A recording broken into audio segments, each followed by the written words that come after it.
it's endless because there is an endless number of people, companies, very, very eager to sell us their solution to the not enoughness. So we are just mired internally from our childhoods. And the only answer, I think you gotta have a dream. The School of Greatness. Really? Yeah. Please welcome Lewis Howes. Why do you think that so many people don't know how to love themselves or believe that they are whole and they need outside validation, or they need to harm themselves, or they need to do something externally to fill themselves up with this lack of wholeness? Beautiful. And interestingly, it goes right into my story in terms of, for me to give you something that isn't just theoretical, in terms of what I know and how I know this. We are tragically in this culture. It's universal, and yet it's much more in the Western culture than it is in the East. I've lived in India now almost 26 years. And while they have a lot of other issues, the inability to see themselves as worthy, as full, as complete is not nearly as epidemic as it is here. And I think one of the reasons is that culturally here, we are really raised from early childhood to believe that who we are is based on what we do. And it's very innocuously seeming in the beginning. So for example, how many parents say to their kids, "Oh, you're such a good boy, you cleaned up your room." You did your homework, you cleaned your room. You did your homework, you got an A on an exam. You did something that has made you a good boy. You didn't do it. Your room is a mess. You are a bad boy. Or even if it's not quite so verbal, you come home with an A on the exam. What do you get? "Oh, come here, give mama a big hug and kiss." You get hugged, you sit on the lap, you're given milk and cookies or whatever, food as love might, however that might manifest in your house. But you're given all of this love, all of this embrace, all of this sense of you are worthy as a being. And then you come home with an F on an exam or an F on a report card. And even if you're fortunate enough not to live in a home where you get beaten or punished severely, you certainly don't get told, "Oh, come here, sit on mama's lap, you are wonderful." And so what we learn at a very, very young age, and then it just continues, is my value, my worthiness, my deservingness of love is based on what I do. And when I do it right, I do it well, I succeed by whatever the standards are, I am worthy. Worthy of love, worthy of occupying my place on mom's lap becomes planet Earth. Right. I don't, I'm not worthy. So this ends up becoming this real dilemma that we face throughout our entire lives. And of course, then you bring in media and you bring in marketing and you bring in consumerism, where it's entirely rooted in convincing you that who you are in the present moment is not enough. And if you just owned the handbags that I produce, you too could feel and be whole and complete and worthy and see the way that this man or woman in my advertisement so fully embodies the fullness and completeness. And if you just had that handbag, that car, you too could have that experience. But I first have to make you feel like you're not whole. You're not enough. You're lacking. You're lacking. Otherwise, why in the world would you spend your precious financial resources on yet another pair of jeans, car, handbag, mobile? So first, we get told, sometimes very subtly, sometimes not so subtly, that we don't look right, we're not smart enough, We don't own the right things. We're not happy enough. Our relationships aren't good enough. We're not thin enough. We're not beautiful enough. We're not funny enough. We're not popular enough. We don't have enough followers on Facebook. It's endless because there is an endless number of people, companies, very, very eager to sell us their solution to the not enoughness. So we are just mired from internally from our childhoods. Mm-hmm. And then in this constant barrage from outside in not enoughness. And the only answer is to dive deeply. And this is the only thing that I found. I mean, when I came to India, and obviously we'll get more into the story later on, but when I came to India at the age of 25, I absolutely felt I was not enough, that there was something inherently wrong with me. Well, I had experienced sexual abuse as a child and then abandonment, both by my biological father, and then severe eating disorders.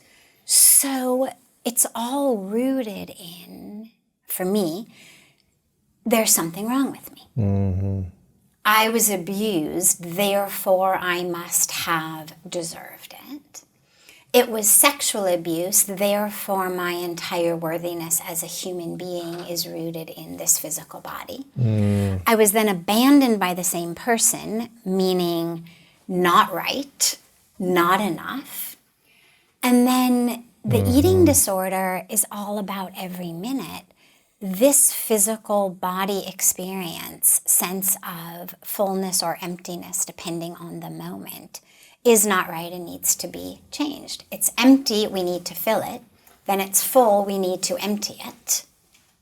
Right. Not the right way, though. Well, obviously not the right way. I mean, nobody would say binging and purging is the right way to experience anything. Not the natural processing of food, Absolutely but not. the emptying of, the other way. But it was the only way as a very privileged in so many ways, very blessed in so many ways, and deeply struggling in so many ways, adolescent that I was. And by the time I went to India at 25, I had learned to manage this.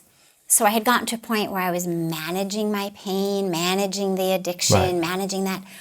But it felt like I had to have a very tight grip on it all. There was never a sense that I could trust myself, trust the universe. And so that was all rooted in this idea that who I wasn't right. And that the universe wasn't right. Not only was I not right, it wasn't that there was this full whole... Everything's messed up, yeah. Everything was messed up. The universe is not a place I can trust, not a safe place, not a divine place. I am not right. Physically, emotionally, psychologically, I mean, on any level, I'm not right. And then I had this experience of such powerful divine presence that was not separate from me, but that was everywhere outside of me and in me and as me, and there was no distinction between me and the outer world. And so it gave me in that moment, and then over 25 years of continuing to experience it and do the work and deepen it, that awareness that the universe is perfect, is divine, and I am not separate from that. And I think barring sitting around waiting for that type of spiritual experience, the only way for people to really have the awareness of how full they are is to stop identifying as the physical body and the story. It's the only way. What should we identify as? All of that which is not constantly changing. So the physical body is constantly changing. Every minute, every moment. I mean, I'm sloughing skin cells all over your chair, your floor, your table. I mean, my body is just degenerating and regenerating in every moment. My thoughts, my emotions, my feelings, which are just chemistry and electricity, patterns of chemical and electrical activity in my physical brain and the physical white and gray matter, constantly changing. So if you say, well, what is it that's not changing? If I say, well, who I am cannot be that which is constantly changing. I cannot be the skin cells that have just dropped off onto your floor. I cannot be the thought of anger or frustration that I had earlier today or a week ago because, see, it's gone and I'm still here. Mm-hmm. What is it that isn't changing? And that's where we get to what is called soul, spirit, consciousness, love, truth, divinity. It doesn't matter what you call it, self. But the experience of that, which isn't changing. There's a beautiful meditative practice called niti niti, which literally means not this, not this. And it's a practice where you literally close your eyes and you say, I am not the clothes that I'm wearing. Now, of course, everybody agrees with that. Obviously, we change our clothes. We don't change who we are. And then you go deeper. I'm not the skin beneath my clothes. Well, okay, I mean, we've all been sunburned and peeled and understood that who we are doesn't change when our skin peels. Well, I'm not the blood flowing beneath my skin because our blood cells regenerate. We donate blood. We get blood transfusions. And you just go deeper and deeper. I'm not my organs. Again, the cells of the organs regenerate, not every 3 minutes, but every 7, 8 years. And then you get into, so you go through all the physical things that seem very clearly physical. And as you go step by step, you don't let yourself go to the next step until fully there is a sense of yeah with every statement. So it's not just you say it because, you know, you watched this interview and I said that it's true. You wait until in you, you know it is true. And then you go to the next level. And then you go deeper. And then you get into what we think of as not physical, but actually is, which again are our thoughts, our emotions. And you say, well, I'm not my anger because, see, I still exist when I'm not angry.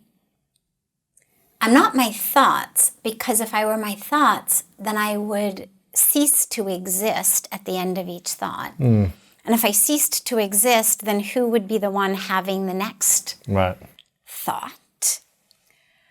I'm not my feeling state. We now know neurologically. I mean, they've done all kinds of fun experiments. I was a neuropsych student, so I love all the neuropsych research. They've done all of these studies where the brain doesn't actually have any pain sensors.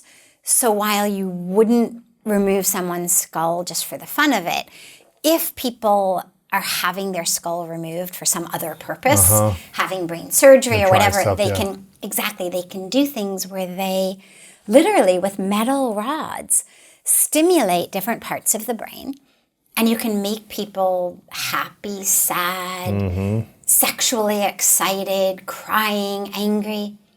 And we even know it chemically. I mean, why is it that you feel differently when you are drunk or on drugs than you do when you're not? All that you've done is added chemicals. You haven't changed who you are. You've simply changed the chemistry of your brain. But your feeling state, your thoughts change because the chemistry has changed.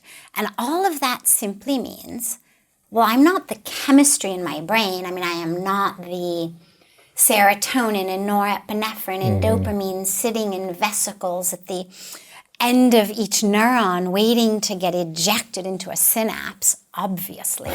So if I'm not those, then I'm not my thoughts or my feelings or my emotions. And you simply like peeling back the layers of an onion. I am not this, not this.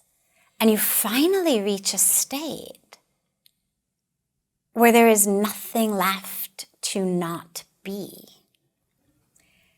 And it's a state that the Hindus refer to as everythingness. The Buddhists refer to as nothingness. But it's ultimately the same experience. You could think about it as in, let's say that I had a glass jar of air. And then that glass jar broke. What do you have? Well, everything or nothing. Exactly, right? So like, some people would say, well, oh my God, now I have nothing because I had this glass jar of air. It broke. Now I don't even have that. Or you could say, well, you know, I used to only have the air in the jar. I have all of it, yeah. Now I've got it all. Either way. But you practice this, and it's such a powerful meditation because it reminds you, I'm not these things. Meaning, if I'm not my body, obviously I'm not my color, size, shape, age, gray hair, wrinkles, bank account, career, relationships. I'm not any of that. And I think from my own personal experience and from what I've learned, immersed in spiritual India for 26 years, that that's actually the only way to really know how worthy and full and whole you are, is by realizing that there is no place that you end and the world begins. By recognizing that you are not separate from creation, that you are not separate from the universe. I mean, I can tell you things, but that's not actually going to benefit you unless you experience it yourself. It's like me reading off a menu or a recipe or telling you about lunch. It's not going to benefit you till you eat it. So we have to have the actual experience of knowing. And the only way to really know that, without judgment, I mean, otherwise if I say, well, I'm worthy, and you're like, well, I don't know. I am not necessarily in agreement with that. The only way to really know it's true is when you realize that you are one with the universe, with the divine, by whatever that means to you, however you conceive of the divine. By any religion, any spiritual tradition, path, concept, the divine has to be infinite. I mean, if God lives in a box, then it's not God. It's something else that lives in a box. Right. So to realize that you are not separate from that which is infinite. You know, the core mantra that's given so frequently to meditators is just so hum. So on the in-breath, hum on the out-breath. And it means I am that. Capital T that. I am that. I am the creator. I am the creation. I am the universe. I am perfection. I am wholeness. I mean, I am that. That's beautiful.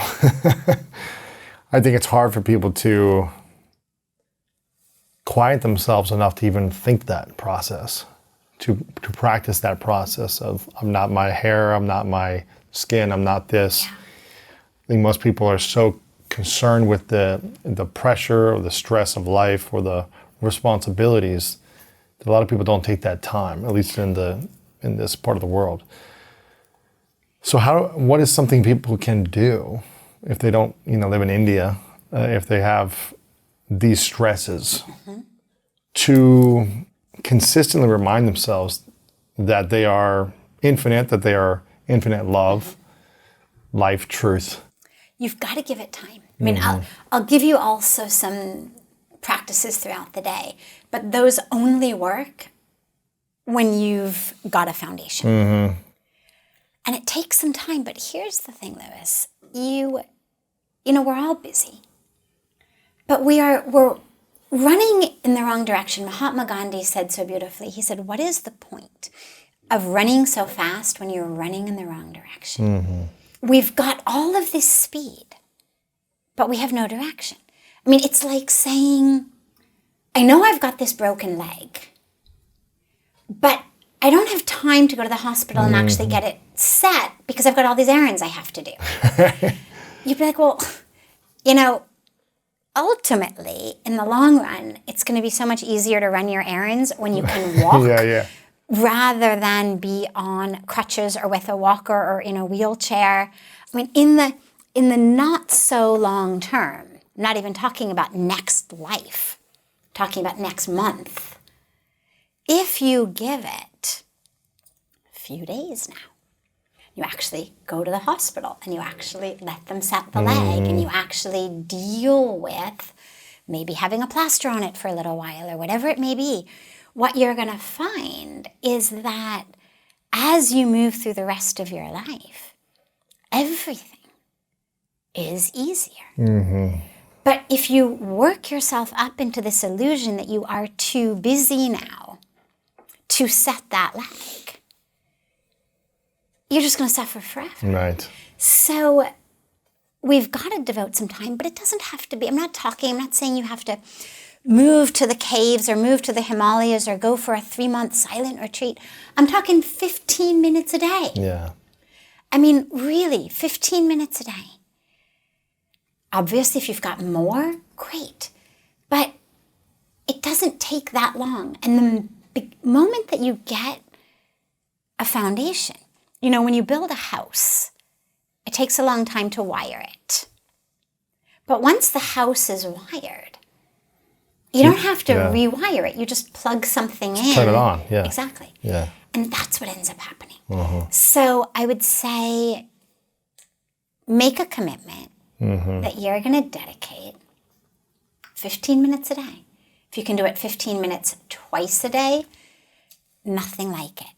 And don't think of it as something that's really super complex, because I think that also scares people. They're like, well, until I've got time to go to some meditation retreat for 2 weeks or 3 months and really learn, I'm not going to start. Meditation is an undoing of that which is not true. And it's really just a being with you. And it is, so it's not complex, it's not esoteric. It's just being with you. But you who is not your thoughts, you who is not the constant fluctuation of what we call the mind stuff. And so, I mean, there's a million ways to do it, but the simplest and easiest way is just to watch the breath. Just sit. Just allow yourself to merge with your breath. Don't try to change it. Don't judge it. Don't analyze it. Just become one with this flow of life force. And what happens that's so beautiful when you do that is, you know, you begin by realizing, okay, I am inhaling, I'm breathing in from outside into inside, and I'm exhaling from inside to outside. But as you do it, slowly, slowly, that border and boundary between inside and outside dissolves, and there is no inner and there is no outer. And there just becomes breathing. And you've got this experience of that oneness with the world. And it may simply begin as losing the awareness of where your thigh ends and the pillow begins. You know, it's not like you're going to necessarily have that full experience on the first time, but simply being able to be present with the breath. And then using, for example, a mantra of just so hum, I am that. Or it can be anything, doesn't matter, whatever works for you. It can be 1, 2. I mean, nobody should feel like, well, I'm, you know, anti-religion, I'm anti-Sanskrit, I'm anti-everything. No problem. 1, 2. In, out. I mean, whatever you want to do, but just something to give the mind something other than what's for breakfast, what am I going to wear, who said what about whom, and you just do it. Yeah. And what it does is it connects you to a place within that isn't constantly changing. And then you do it again at the end of the day. And I like to think of it actually as a putting on of a wetsuit, because then of course the question becomes, well, okay, but then how do I live that through the day? So, say you've got this deep, beautiful experience of meditation in the morning, but then you've got to go and you've got to be the CEO of a company, or you've got to be the mail clerk, or you've got to be the window washer, or you've got to be someone's wife or mother or daughter-in-law or whatever it may be. You got to play the role. And so I have a practice, a personal practice, and when I share, I could call it the wetsuit practice. And it really is, it's a practice of putting on a wetsuit. Because what I love about wetsuits is they don't keep you dry. Yeah, you're wet. You're wet. It allows in a tiny little bit of water that your body warms up, such that when you dive into the cold ocean, you stay warm.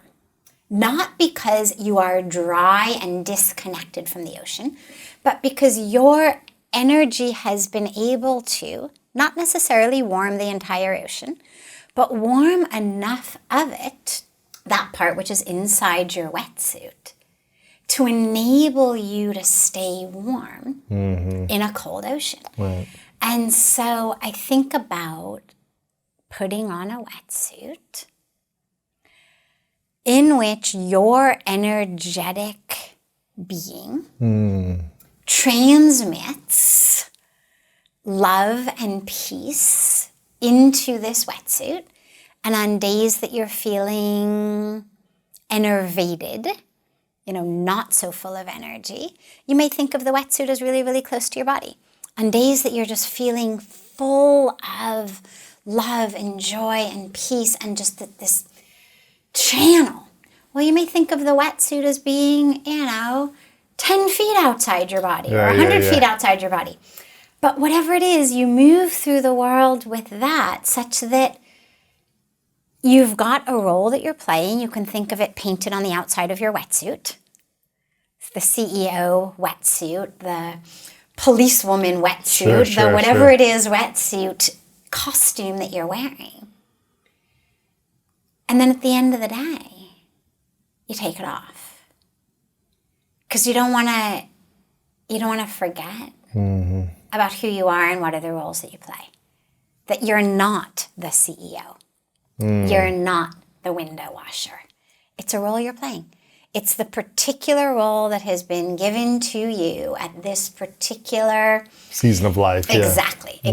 This act in the play. Yes. And so it's not who you are, it's the role you're playing. Exactly. But you hold who you are in this wetsuit experience so that there is a costume, a role, recognize that you play it, but you don't forget who you are. And, first, when you come home at night, then you take it off, you reconnect. But throughout the day, I love moments to remember. And so, for example, before you eat anything, before you drink anything, before you go to the bathroom, before you do whatever it is that you may do a lot of times a day. Are you a chauffeur? Well, before you turn the key in the ignition, whatever you do, right before you do that, just take 30 seconds and reconnect. And whether you say it's a reconnection to gratitude, to love, to spirit, to the divine, whatever concept works for you, just reconnect. Tie it into things that you do all day long. And then just keep reconnecting. Reconnect. Set an alarm on your phone to buzz every half an hour, whatever it may be. But use the world to remind you. Yes, the reminders. Yeah. It sounds like in the first 25 years of your life, there was a lot of challenge, suffering, pain, adversity, masking to try to relieve the pain and not deal with the pain, and suppressing of emotions, which turns into depression of emotions. Sounds like it. Yes. When was the moment you realized you didn't have to suffer anymore? And how long did that last for until you suffered again? What a great question. So, I'll never forget being 19 years old and coming out of a hospital. Actually, it was on Olympic Boulevard. And it was the second hospital I was in for bulimia. But I've never been someone who does anything half-heartedly. You were all in on it. So exactly. So if I was going to do Extreme bulimia, bulimia. exactly. Seriously. You were the seriously. champion of bulimics. It was not about, I mean, it began as about just you would eat and throw up, but it became for me actually about simply having something to throw up. And so I got to the point where I was literally drinking gallons of water a day just to have something to throw up. Really? Yeah. Wow. A lot of people think of bulimia as just sort of I eat and then I feel guilty, or there's some complex about it and I don't want to gain weight and so I purge. For me, it was all about the getting out that which was inside. Wow. The idea that I somehow could get out pain and anger and fear and not enoughness. Interesting. You know, on the ice cream or the cookies or whatever it was that I was throwing up. And so I was in my second hospital. I ended up in 3 of them, but this was the second one. And it was actually an eating disorders unit. And I checked myself out after 5-6 days. And the director of the unit was adamant that I not leave. And I remember sitting there, I can still picture being there with him and my psychiatrist, who agreed to let me out, because the psychiatrist was a great guy who I'm so grateful for. And so he enabled me to leave. I hated the place for a whole variety of reasons. But the head of the center says to me as I'm signing myself out and literally saying things like, I realize this is against my best interests and blah, blah, blah, blah, blah. Yeah. And he says, you will come crawling back here on your hands and knees.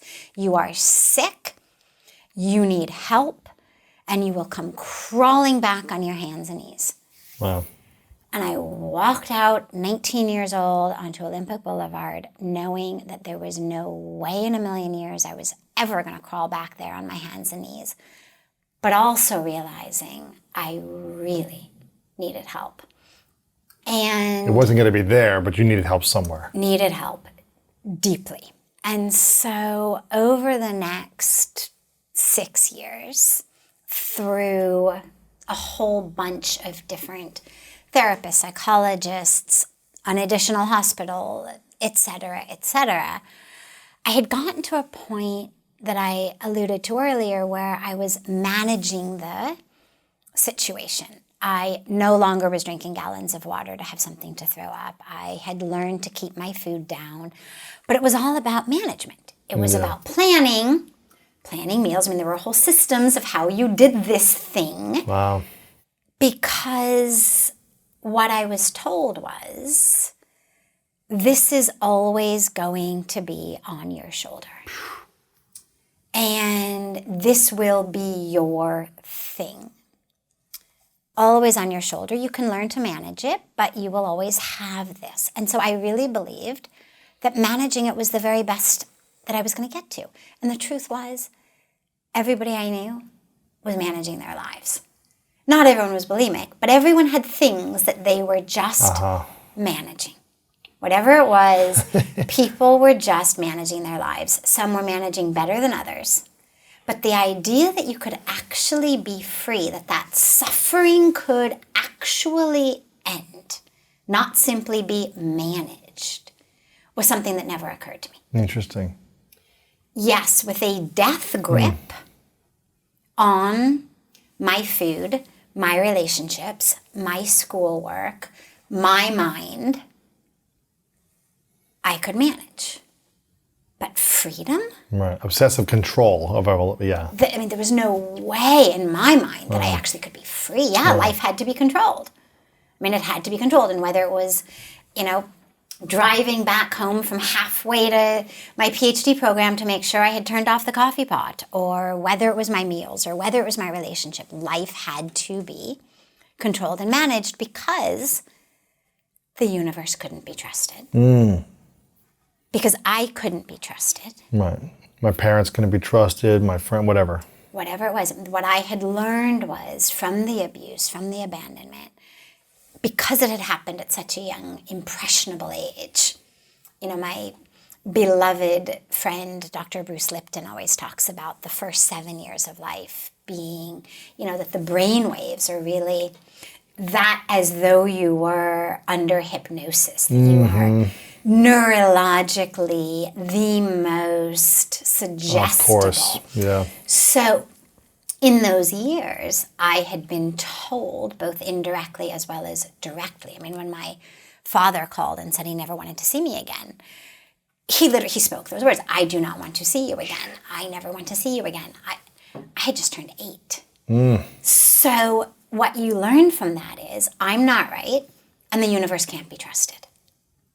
I mean, parents are those who are God. They're the universe. Yeah. To that child, yeah, of course. Of course. And so when they can't be trusted, they harm you, they abandon you.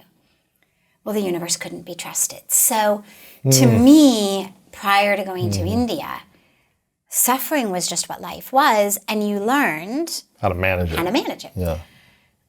When I got to India and landed up in Rishikesh as the very first place we actually went, and I was standing on the banks of this river, the Ganga River, what here we call the Ganges, but the Ganga River. And I didn't even know that the river was holy. I didn't know anything. It was September 1996. There was no internet. I mean, we had email, but there was no Google. We had a 500-page Lonely Planet guidebook that I opened in Delhi and said, Rishikesh. I can still picture it. I'd finally found a place that served actual filter coffee rather than Nescafe, for which I was feeling deeply excited. And sitting over a cup of filter coffee, open a 500-page book and say, Rishikesh. We get there. And after putting bags down in the hotel, I said, I'm going to go put my feet in the river. I was always a nature person. Mountains, forests, trees. I mean, I was never religious. I was never one of those who even say, well, I'm not religious, but I'm spiritual.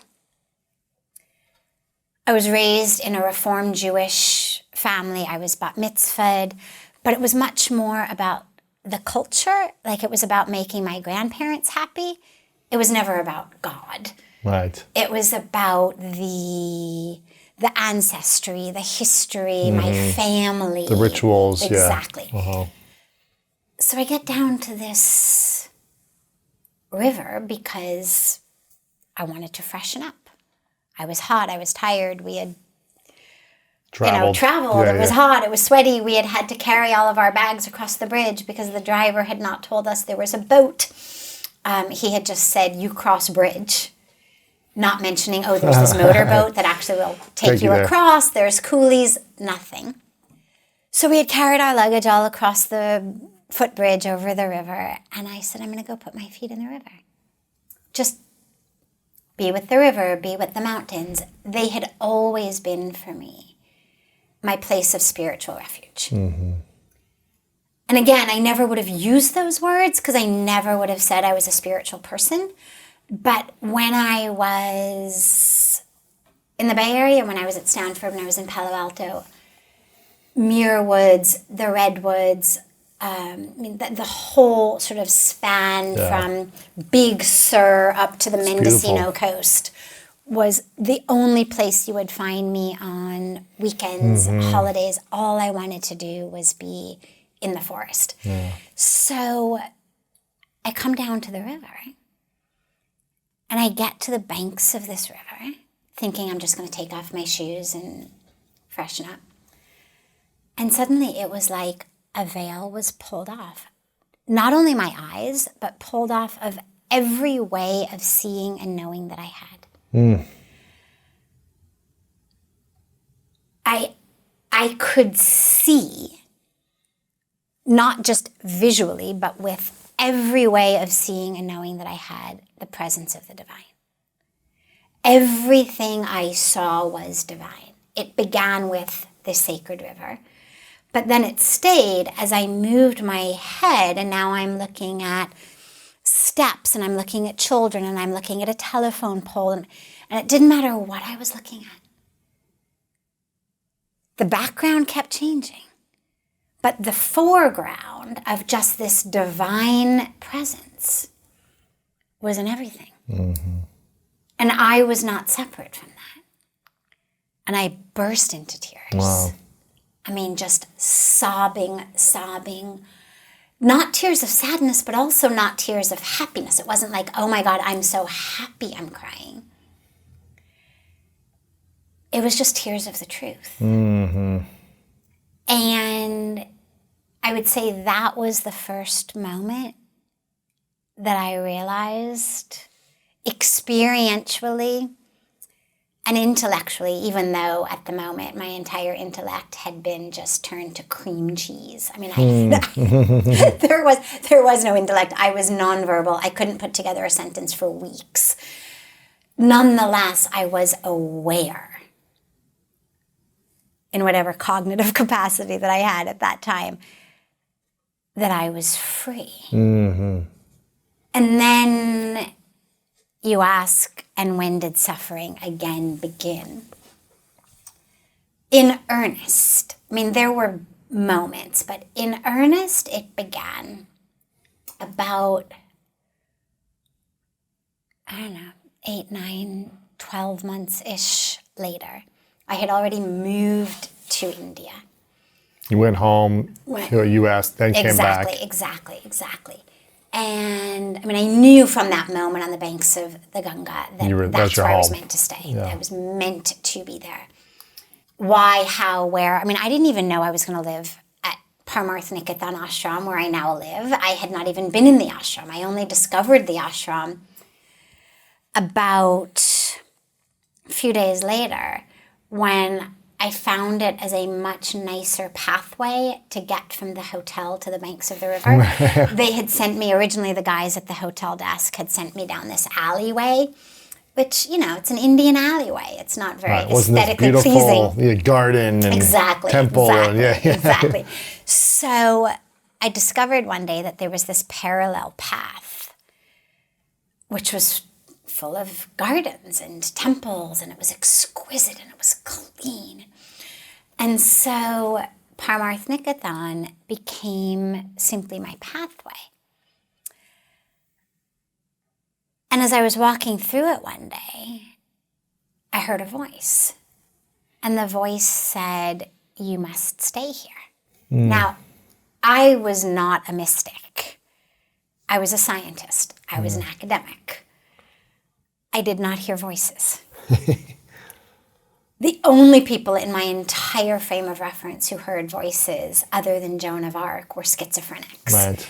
And since I knew I wasn't Joan of Arc, and I really hoped I was not schizophrenic, I did what any self-respecting scientist would do, which was I ignored the voice. And I kept walking. And about 30 seconds later, I heard it again. And again, I turned. And if there was a voice, somebody must have spoken. And there was no one. Whole pathway, no one. And I was just about to ignore it for the second time when I remembered a vow that I had taken on the airplane. As we flew somewhere over Southeast Asia between San Francisco and Delhi over the Pacific, I had a moment in which I said to myself, this makes no sense. I was on an airplane to India, to a place I knew nothing about. I had no interest in going.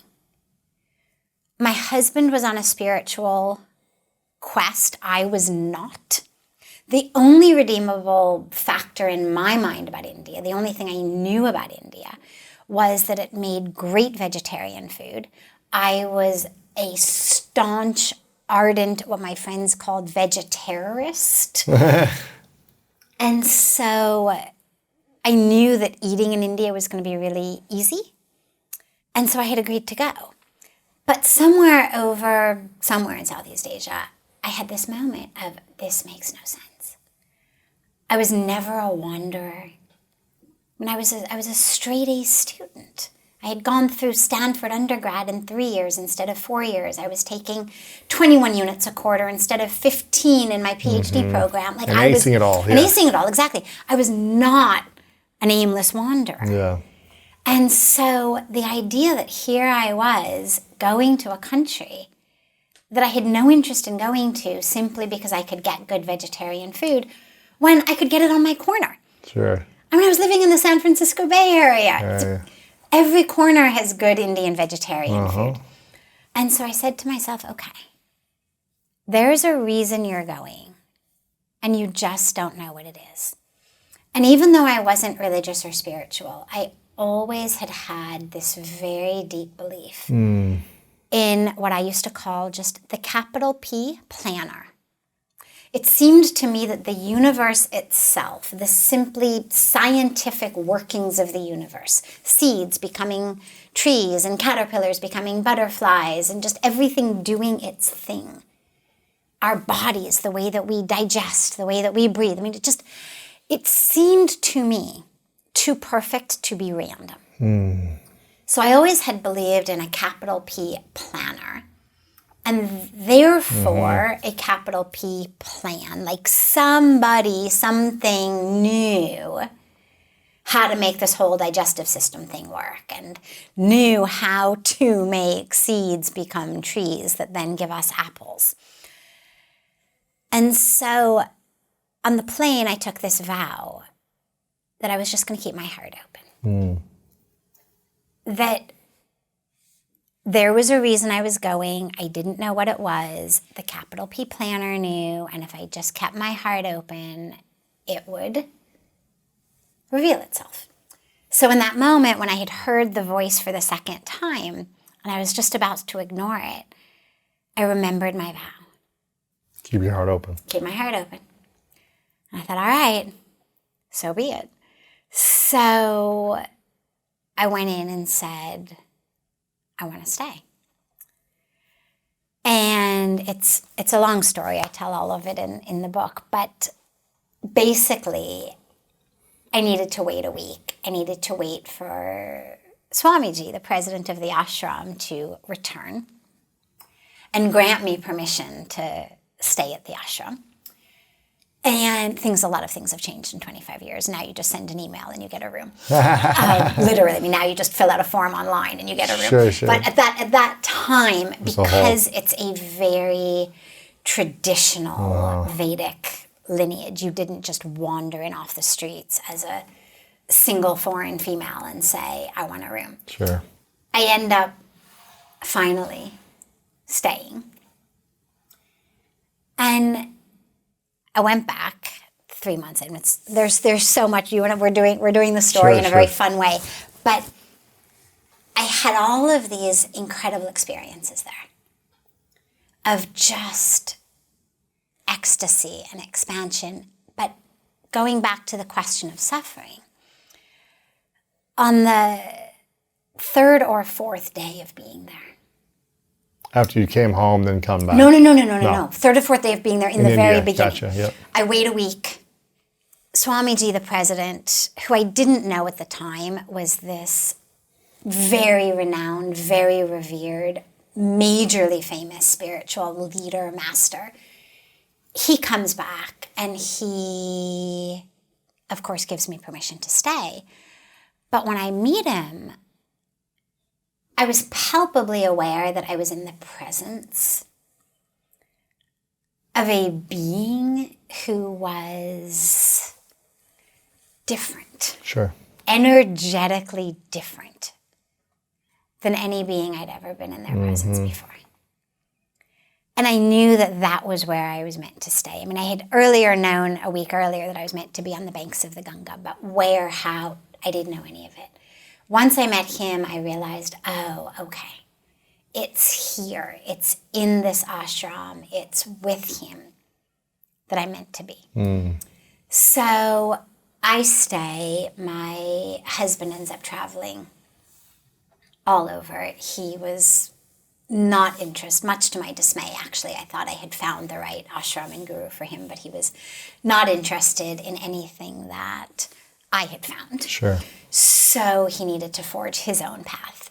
So he was off traveling, and after a few days, I asked Swamiji about fear, simply because it was the time of darshan where he met people, and I was not, thankfully at that time, full of questions. I mean, I was still in this ecstasy.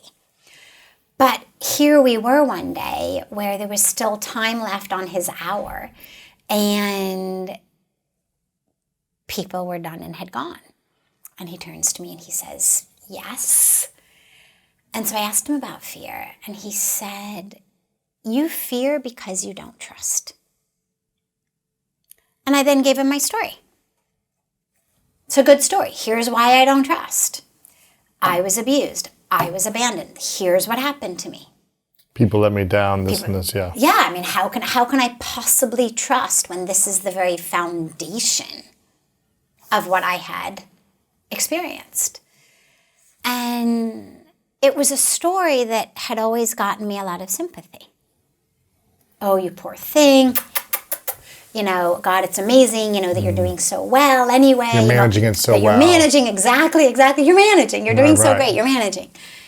And he looks at me and he says, are you going to take this to the grave? This pain, the story. Yeah, whole thing. Are you going to take it to the grave? And I was like, no. He says, are you going to let it go on your deathbed?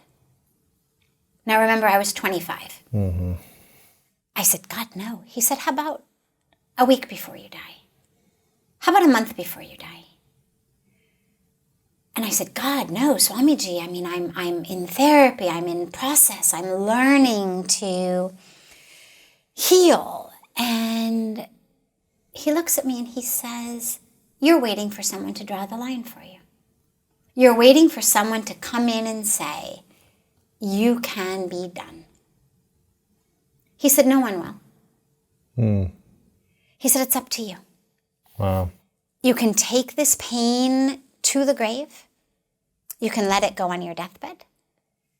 You can let it go a month or a week before you die. Or you can let it go tonight. And I was like, tonight? And he said, yeah, we have this beautiful lighting ceremony on the banks of the river. It's called the Arati. He said, I'll have them give you one of the oil lamps. You wave the oil lamp. And then he said, after the ceremony, I want you to go and stand in Ganga, stand in the river. Hold water in your hands and offer all of your pain into the water, and then offer that water back into the river. And I spent that entire afternoon in this, I mean, it's so embarrassing to admit it almost 26 years later, but in this deeply arrogant, condescending, Western-centric, over-educated, over-indoctrinated mindset of, oh, just give it to the river, sure, you know, just as though it were an apple core, rather than all of 25 this years of trauma. of pain, exactly. Suffering. Exactly. How could I just simply let it all go? I'll just give it to the river. Sure. Isn't that quaint? Isn't that sweet? Yeah. And I used to keep a journal. So I've actually got journal entries that are just mortifying to read because I was so mired in this arrogance. And around sunset time, I had a moment that I will be so grateful for forever, in which I said, all right, look, obviously it's not going to work. Obviously rivers do not sweep away people's problems. But you've got this whole network back at home. You've got people who understand process. You'll go back to it. Right now you're here, and simply out of respect for the being who gave you the instruction, a being who is revered. Yeah. Give it a try. Just do it try. sincerely. Yeah. Sincerely was, my adverb. It was, it's not going to work, but I'm just going to do it sincerely. Yeah. I will not mock it. I don't do things half-heartedly anyway. Yeah. I'm just going to try it. And so I do. And I stand in that river. And I pray. And I cry. And I pray. And I cry. And I pull up every memory that I had of pain, of trauma. And I offered it into the water that was in my hands until I could see my biological father's face in front of me and forgive him. Wow. And see him as a haunted man rather than a monster. And I walked out of the river. I have no idea how long I stood there. It was a very, very, very long time. And what I didn't realize at the time, because it had not been part of the explicit instructions, although obviously Swamiji knew it, I just didn't realize it, was not only had I given the pain to the river, but I had given the whole identification. You had used the word identification earlier. He hadn't said that. I hadn't thought that. But that was exactly what happened. The old identity. The whole idea of I am a victim of or survivor of, this is my story, that ended up being given as well. And what happens when we hold on to the victim, pain, trauma story versus when we let the identity of victim, pain, trauma go? well, it's the difference between being free and being stuck. Yeah. If I've got an identity as one who was harmed, even if I say I'm no longer living in the emotional reality of pain and anger, but nonetheless, I've got the story of it, well, then I can never be free. I mean, those are then the boundaries and the borders of what is possible in my life. Yeah. I am the one who was harmed, betrayed, lied, cheated, got the short end of the stick, whatever our story may be. So how do you tell your story now so that it doesn't become something that you're identified as, but this was an older identity? Like, how do you phrase it? Because language is powerful for the mind and the heart. How do you do that? So that's really interesting because... So obviously you tell your story in the book and you're sharing your story now. And for 25 years, I hadn't. I mean, that's why people who know me were so shocked to read the book, because people were like, oh my God, I had no idea. And there were people who felt as though I had been less than honest.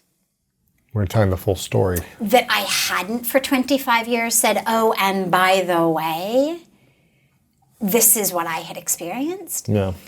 And the reason that I had not was it no longer was my story. Now, I have to just go back for a moment, which was I spent many, many, many months after that happened trying to find it again, because in the really interesting workings of my own brain and psyche, I was just convinced that there was no way that had happened and that I had simply repressed it, suppressed it, locked it off into some corner of my dissociating mind, and that it was still there. You mean after you let it go in the river? Yeah. Yeah. And I walked out in this experience of such freedom and such joy. And over the next several months, I found myself trying to evoke feelings of Sadness and pain, anger. and anger. And could I get myself to want to binge and purge? Could I feel like a victim? And I couldn't do it. But it took months for me to finally stop trying to prove to my lowercase s self that I hadn't just locked away this pain. Because, we're so indoctrinated. Yeah. So indoctrinated into this is how it is. You are sick. You are a victim. You are an addict. You are suffering. The idea of freedom was so inconceivable to me that I couldn't, my lowercase s self couldn't easily accept that it had happened. And my capital S self was just full of such love and compassion. Peace and harmony. And I remember these internal experiences of sort of the uppercase S self in me being like, sure, no problem. Yeah, you want to remember that? Sure, you will go there again, no problem. Because if you need to do that to prove to yourself that it doesn't trigger you, okay. So how do we tell the story? The story, right. So I hadn't told the story for 25 years.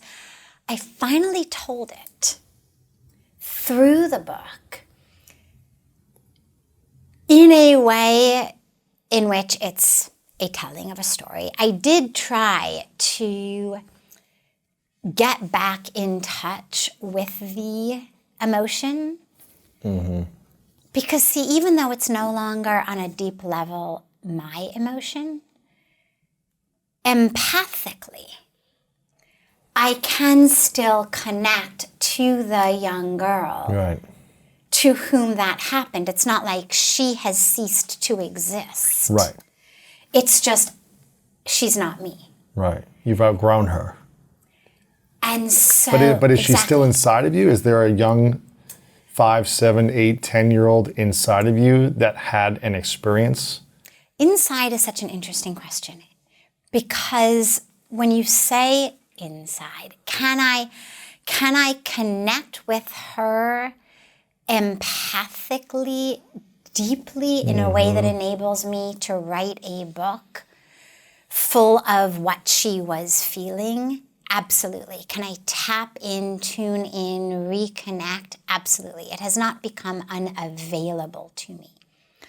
But it no longer is the way that I self-identify, the way I move through the world. It no longer is part of my experience of either lowercase s self or capital S self. So I tell the story as her, but then as she who has morphed, has evolved into me. Yeah. Exactly. And the reason that I did tell the story, finally, was because and I did it very consciously, because I realized, to me, if you had asked me 15 years ago, I would have said, or even 10 years ago, before I started writing it, are you ever going to share this? I would have said, well, if someone ever specifically asked me, I've never lied about it, I would never lie. If someone were going through it and said, have you ever, I certainly would open up and share. But because it's not how I identify, it's just not how I move through the world, and so it's not, hi, nice to meet you, I'm SADHVI Bhagawati Saraswati, oh, and by the way, this is what happened in the first 10 years of my life. Yeah. But I realized something really deep and important, which was that there seemed to be this divide between spirituality and humanity. And that those who are spiritual seemed to be expected to be not human. As in, thou shalt not be hungry, thirsty, tired, upset, frustrated, sexually aroused, whatever it may be, angry. And that those who are any of those things are not yet really spiritual, or worse, disqualified from being spiritual. And that, yes, we have beings, my guru is one of them, who really came out of the womb like this. So there are beings like this. And their stories, and of course, before I wrote my memoir, I actually wrote his biography 10 years ago. And it's inspiring and it's beautiful. But yet, what it doesn't do is make us feel like, oh, I can do that. He did it, so I can do it. It's awe-inspiring. It makes you want to bow at his feet and ask for blessings. But it doesn't make you feel like, oh yeah, all right, I can do that. Sure. And that it started to seem like we were in a place where I was having so many people preface their questions to me. I lead something called Satsang, which is it literally means in the presence of truth. Okay. But it manifests more as a spiritual question and answer session. People ask questions and I serve as a vehicle, a channel through which answers come. I'm acutely aware it's not my knowledge or my wisdom, but it's coming through me. And people started to preface questions with, well, I know that you would never think like this, but, or I know I could never be as pure as you are, but, and I realized, oh my God, not only is this horribly incorrect, factually not true, but it's really detrimental to their spiritual paths, that as long as they can keep me on a pedestal and feel like I'm cut from some different cloth, it prevents them from having to step up to the plate of their own spiritual Their higher life. self, yeah. Exactly. And that I had a story that was not someone who came out of the womb enlightened, that was not someone who was not interested in boys or girls or sports or parties or alcohol or drugs or sex or anything, and I realized that all of these people really had this vision of me as this sort of angel virgin who descended from the Stanford clouds onto the banks of Ganga. And that not only wasn't it true, but it was detrimental to their spiritual path, because they needed to know that if I did it, so could they. And that really became the whole point of the book. Is Hollywood to the Himalayas is physically my journey, but for all of the people reading it, it's not about you having to move from Hollywood to the Himalayas. It's about a shift in how you think from what I call the Hollywood way of thinking, which is you are a body. And this is the answer to the question of how do we let go of our stories. Our stories are this Hollywood way of thinking. You are your body. Its size, its shape, its color, its age, its race, its religion, its socioeconomic status, its ethnic background, its gender identity, its sexual orientation, what's in its bank account. I mean, the whole shebang. You are that is the Hollywood way of thinking, which leads to suffering. Because then we are never enough. There's always some way in which we are not rich, successful, happy, funny, thin, healthy enough compared to the visions we're being given on social media or marketing or those we see around us. So it's a constant sense of not enoughness, a constant sense of grabbing. I want more. I'm yearning. I'm never satisfied. Or pushing away. What in Sanskrit we speak about as rag and dvesh, the likes and dislikes, that which I'm pulling toward me, that which I'm pushing away, the yearnings and aversions, you could say, in which we suffer. That's the Hollywood way of thinking. You are this story. And then there's the Himalayan way of thinking, which says, you've got a body, and it's a temple. We say, sharir ek mandir hai. It means your body is a temple. Take care of it, love it, honor it, respect it. But you're not it. It's a vehicle. And so when we shift that mindset, and that's what through telling my story and how I learn all of the lessons, because of course, after the moment of ecstasy, there's a lot of lessons left to learn. Sure. I actually stopped halfway through a story earlier somewhere on when the suffering had come back, where someone had said something that hurt my feelings. And I went into Swamiji all wrapped up in, I've been insulted and I've been hurt and, who I am isn't right. And he looks at me and he says, you are the stupidest smart person I know. Wow. Stupidest smart person I know.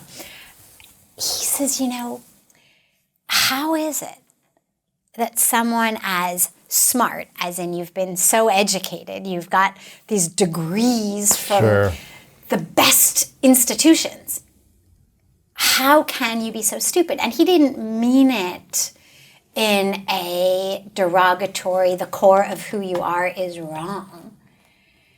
And I had been there long enough to know him and to take it as the slap awake rather than the slap of you are wrong. It was literally just a slap awake, like wake up.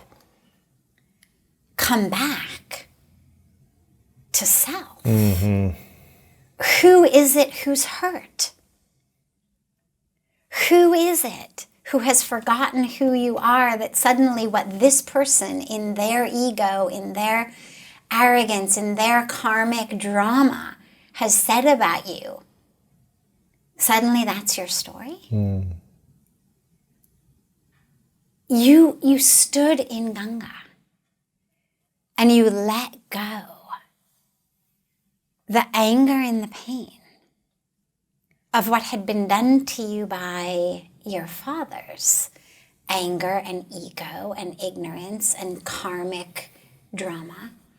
And now here you are, allowing yourself to get wrapped up in someone else's karmic drama. Here you are, ready to sacrifice your freedom, your joy, your truth on the altar of someone else's karmic drama.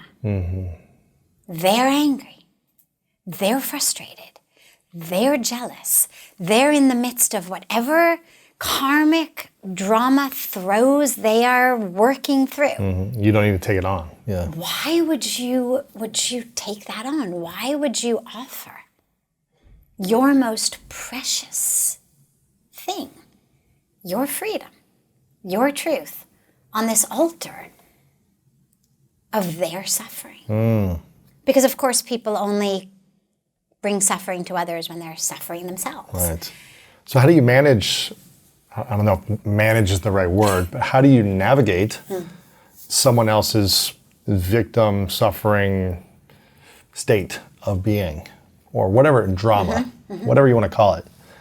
They're in a state of suffering or in a lack of higher S selfness, and they're allowing the stresses of the world to consume them. How can we as individuals not take it on, while also be present and have compassion. Yes. And protect our energy, I guess, or our knowingness of who we are. Beautiful. Well, it depends really on your relationship with that person. Right. Because we have different Sure. duties, what we would call dharma. We have different dharmic responsibilities to different people. So let's just take two different categories. A stranger, maybe. And Exactly. We'll call friend. them those. Well, exactly. Those that we know, those we don't know. Those, I would say, we have a choice about. Those we don't have a choice. And when I say don't have a choice, I mean we've already made a higher choice, which is I want to be married to you, or I want to stay your friend. I've already made a higher choice that now renders me without a choice in the present moment, because I'm not going to divorce Ruining you this over it. relationship, Exactly. yes. Yeah. Compared to those we really do have a choice over, which is the person shouting on the other side of the road, and I can just cross and walk on the other street. So for those with whom we do have a choice, the equivalent of those who are just shouting, send them love and compassion from afar. Protect your energy. Protect yourself. Say a prayer for them. Send them love from your heart. May they no longer suffer. May they find joy. May they find peace. May they find health. But recognizing that in each of our individual, very human capacities, we don't actually have the ability to take on the suffering of every single human being on the planet. And therefore, we have to make choices. And so those about whom you have a choice, just let it go. Yeah. You just let it go. You're not going to take it home with you. The guy on the road who clearly was drunk on drugs, suffering a mental breakdown, screamed something at you, it's not going to ruin your dinner. Yeah. Don't take it personally, let it go. You're not going to need therapy about it. Sure. Then it comes to those who are close to us. And depending on the relationship, several things happen. First of all, we tend to take it very personally. We believe it. And so we get into a very defensive standpoint of, I need to prove to you that what you have said is not true. We start arguing on merit, when merit has actually very little to do with it. We can only share that which we have. And if what I'm sharing is anger, misery, pain, suffering, Means and I you have know it. that because if in my presence you are feeling pain and suffering, it means I'm sharing that with you in the moment. You need to realize that that's what that person's experiencing and not take it on as though it were an actual merit-based analysis of someone who had your highest being as their singular agenda in the moment. I mean, when someone is yelling and screaming at you or metaphorically vomiting their current state of dis-ease onto you, they're not doing it because they've got your highest good as their highest goal in the moment. They're doing it because they are in a state of dis-ease in that moment. It's like, how do you deal with a loved one who's got COVID? Yeah. Well, you don't divorce them, Right. but you also don't crawl into bed with them. Right. Yeah. And you take care of them as fully as you possibly can while maintaining your social distance, while having a mask or doing whatever it is that you need to do. Protect your peace too. Yeah. To realize, well, it's not going to serve anybody if I end up sick also. Yeah. If I end up carrying what you're carrying, Exactly. emotionally, physically, whatever it might be, right? Exactly. So we develop the equivalent of sort of metaphoric spiritual masks, which is an ability to be in your presence, to recognize that the coughing, the metaphoric coughing, sneezing, vomiting you're doing is not because of me. It's because in this moment there is a dis-ease inside of you. So COVID, we could call an actual disease. You know, you could look at it molecularly. Sure. But my anger, my pain, my ego, my arrogance, my fear, my story, this is a sense of dis-ease. And when I am living in that, suffering with that, I'm going to leak it onto all of those around me, the same way that someone who's sick is going to sneeze and cough, not because you're a bad person, but because they're sick. Yes. And so the first thing you do is realize this isn't about you. Not about you. You have as much love and compassion for the person as you can. You do whatever you can to help ease them out of that moment without being the person who jumps into a raging river to save someone who's drowning when you can't really swim, and all that's going to happen is you're both going to drown. Yeah. You figure out a more effective, efficient way how to send that person Sure. a lifeline that isn't going to drag you down. Right. And you create what I call spiritual masks, which is not I'm separate from you, but it's my meditation, it's my prayer, it's my yoga, it's my way of anchoring and grounding in who I am. That even when you are leaking your dis-ease on me, It doesn't penetrate me. it doesn't Yay. penetrate. I Right, don't take right. it personally, and I'm able to just be with you Yeah. in love and compassion. Yeah. I feel like I could talk for another 3 hours with you on these topics and dive in deeper, but I want to give people this to start with, and also to get your book, Hollywood to the Himalayas, A Journey of Healing and Transformation. And I think if anyone is feeling like they are disconnected to peace, they're disconnected to relief, to their own spiritual truth, and this could be a powerful journey for them to go on and get this book. So make sure you guys get a copy or give it to a friend who might be struggling, that could be inspired by this message and by your story. I think a lot of people can be inspired by your story, by you sharing an older identity, stories of an older identity that are no longer you, but by sharing the things that you had to overcome.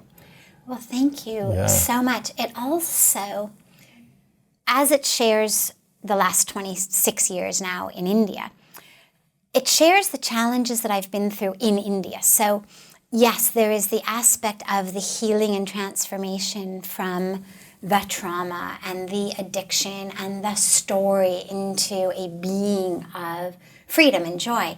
But that's only a part of the book. The rest of the book is the agony and the ecstasy of living in an ashram, in a spiritual world, and all of the incredible spiritual, ecstatic experiences. I try to give words to those experiences that are so wordless. Yes. And what that really feels like, and also to walk people through the challenges that I faced, for example, in taking vows of celibacy. Like, what does that look like? Yeah. Of being a woman in really a man's world, of having to make life choices, like the biology of my body is screaming baby, baby, baby, baby, baby, and yet here I am, a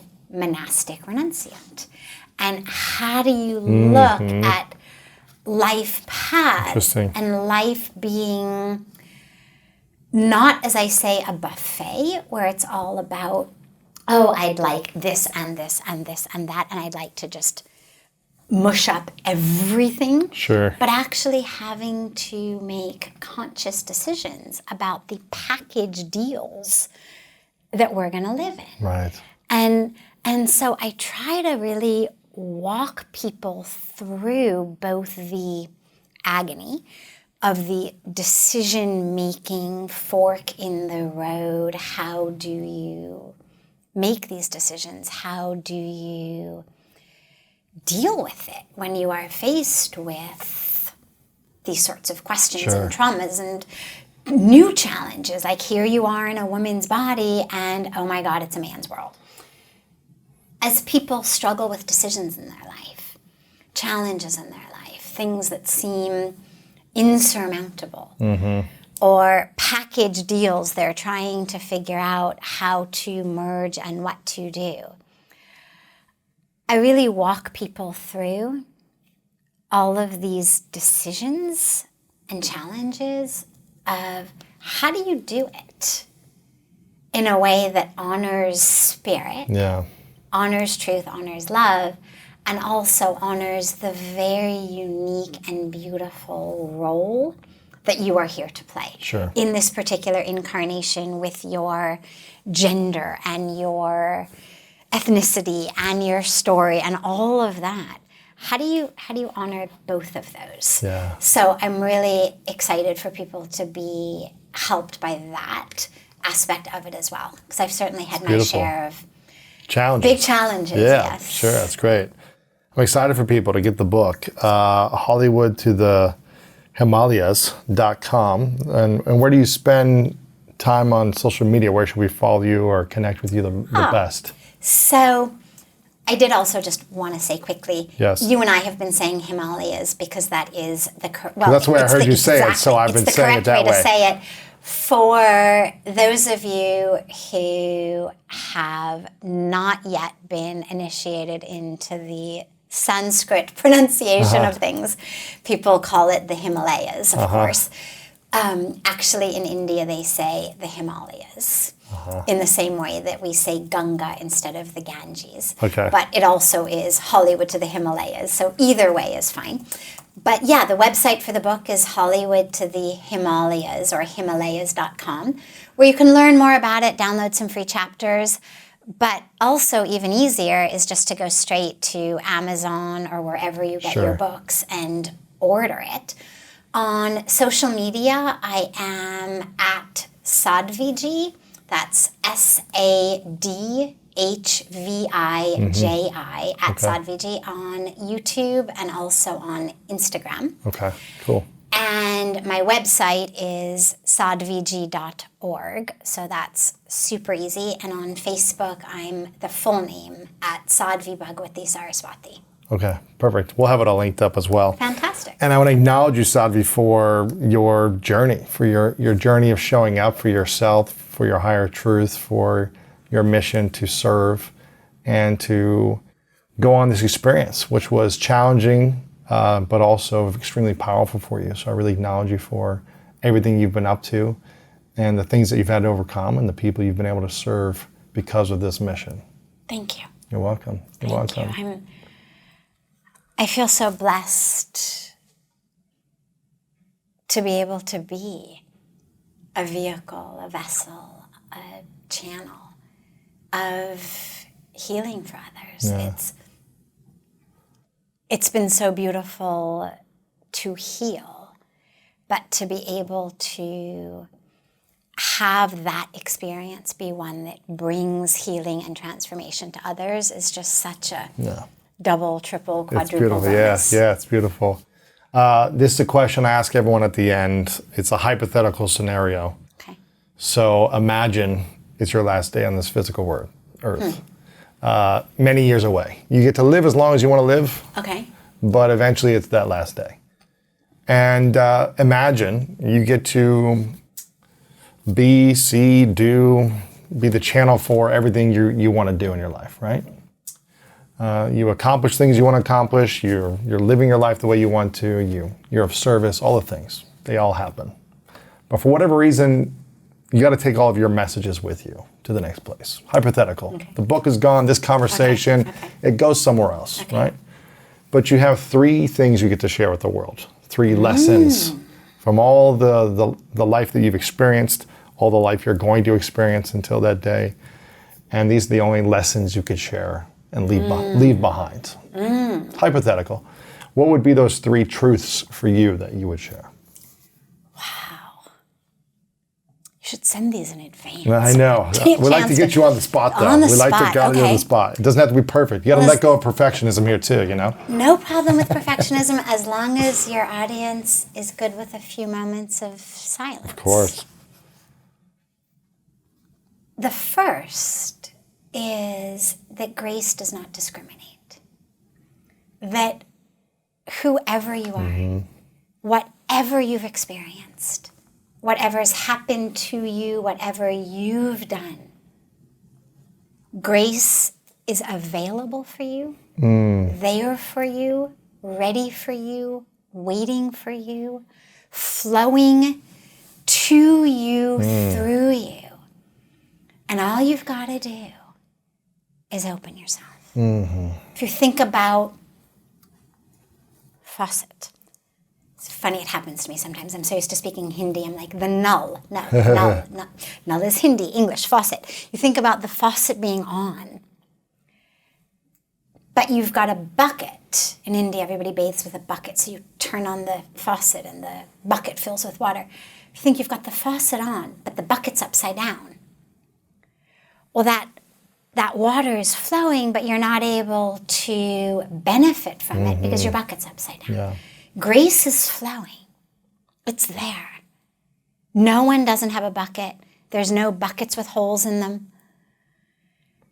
All we've got to do is turn our bucket right side up, which doesn't require some very complex set of skills and abilities or training. It just requires an open heart and a willingness to let yourself be filled. Yeah. Okay. And the second message would be just love. Just love. Love is the highest truth, the deepest truth, the most powerful, infinite presence on earth. And don't lose your ability to love because of the nonsense games of your own mind. So don't wrap love up in stories and expectations and dramas. And don't relegate love only to the very select few with whom you've actually chosen to spend your life. Love everyone. See that soul, that spirit, that being, that divine in all. Love trees. Love the flowers as they open their petals to the sun. Just love. Just allow your internal love manufacturing plant to be on 24/7. And the third message is recognize that you are here as an instrument. An instrument in the hands of the divine. It's like St. Francis of Assisi says, "O Lord, make me an instrument of thy mercy. Where there is darkness, let me bring light." We are instruments. And that's critical for two reasons. Number one, because with an instrument, what matters is not how beautiful it is, or how covered in gold it is, but actually how effective it is. If I say to you, "Oh my God, I've got this beautiful new hammer for you," you're just gonna love it. It's covered with diamonds and gold, but every time you try to hammer something in, it squishes because it's made not of metal, but of something else. Well, it doesn't matter how beautiful it is. It doesn't actually work. You need that hammer to be able to hammer in the nails. And as instruments, we need to realize that we are here to be, not diamond bedecked. I mean, if you want to be, do it. There's certainly no problem with being covered in diamonds, but remember that that's not actually the highest goal. The highest goal is to be an effective instrument of the divine flow here on earth. And there is nothing small, there is nothing big, there is nothing more important or less important. It's not about the what you do. It's about how you do it. And to realize that we are here to be instruments, channels of love, of truth, of healing for the planet. And whether it's a smile, a hug, a sandwich, or a new school, or a whole new NGO, or whatever your way of serving the being near you in that moment may be. Instead of asking yourself, what for me? Ask what through me. Because that's actually the path to the greatest joy, to the greatest meaning, to the greatest peace. It's not about what I can acquire and accumulate on my shelf. Right. It's actually about my connection to myself as that exquisite, extraordinary, unique, divine instrument Right. in the hands of the divine by however you conceive of that Yeah. infinite perfection. This is beautiful. I've got one final question for you. Okay. What is your definition of greatness? You, the fullest, most connected, courageous, creative you. Each of us is going to manifest greatness differently. The sun, if you put out 8 billion containers, and they're different sizes and different shapes and different colors, and some have water and some don't have water, each of them is going to reflect the rays of the sun in a different way. You're going to have 8 billion different reflections of that light of the sun. Greatness is each of us as our vehicle, vessel, instrument in our unique size, shape, incarnation, being the reflection of, the manifestation of that light. And it's going to manifest differently for every single being. But in order to manifest it, all we have to do is be connected to our true self. And in that connection, we develop courage. Yeah.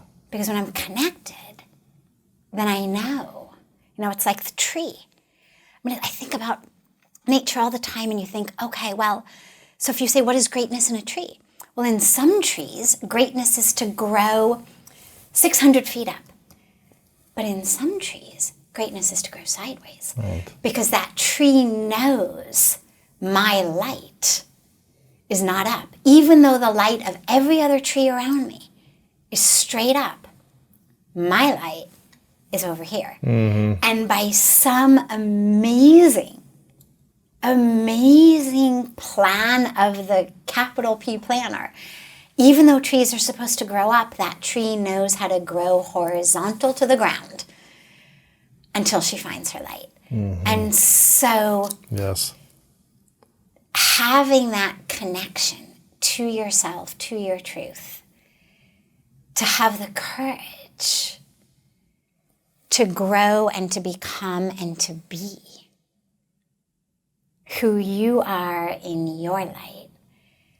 And then all of the exquisite creativity that that then gives us of how to share that with the world. Yeah. Beautiful. SADHVI, thank you so much for being here. I appreciate it. Well, thank you, Louis, and thank you so much for bringing this greatness to the world, because out of all of your viewers and all of your community, every one of them is going to have a different way to manifest that greatness. And so beautiful that you dedicate your life to making sure that regardless of what language they speak, regardless of what walk of life they're from, regardless of what their characteristics or their inclinations may be, that you're going to provide something for everyone. You know, we say frequently when we talk about the infinite nature of the divine, that it's like a mother who really only has the interest of her children eating their spinach. And for one child, she's got to bread it and then fry it. For another child, he likes it raw in, you know, a ranch-like dip. And a third child likes it just steamed. And she's going to actually cook that spinach in 5 different ways for 5 different children with 5 different taste buds. Because all she cares about is they've got to eat their spinach. Sure. And it's like you're doing that. You're providing all of these different speakers and different teachings and different teachers and different channels of the same truth for all of your different people, so that each of them can get it in the way that's most digestible and enjoyable for them. I appreciate it. So thank you so much. Doing my best. I appreciate it. Thank you very much. For the success of this situation, you need the cooperation of all these people. But for my body, for my mind, for my emotion and my energies to feel pleasant, I don't need anybody's cooperation. This is 100% my business. So right now, to experience love within you, you're asking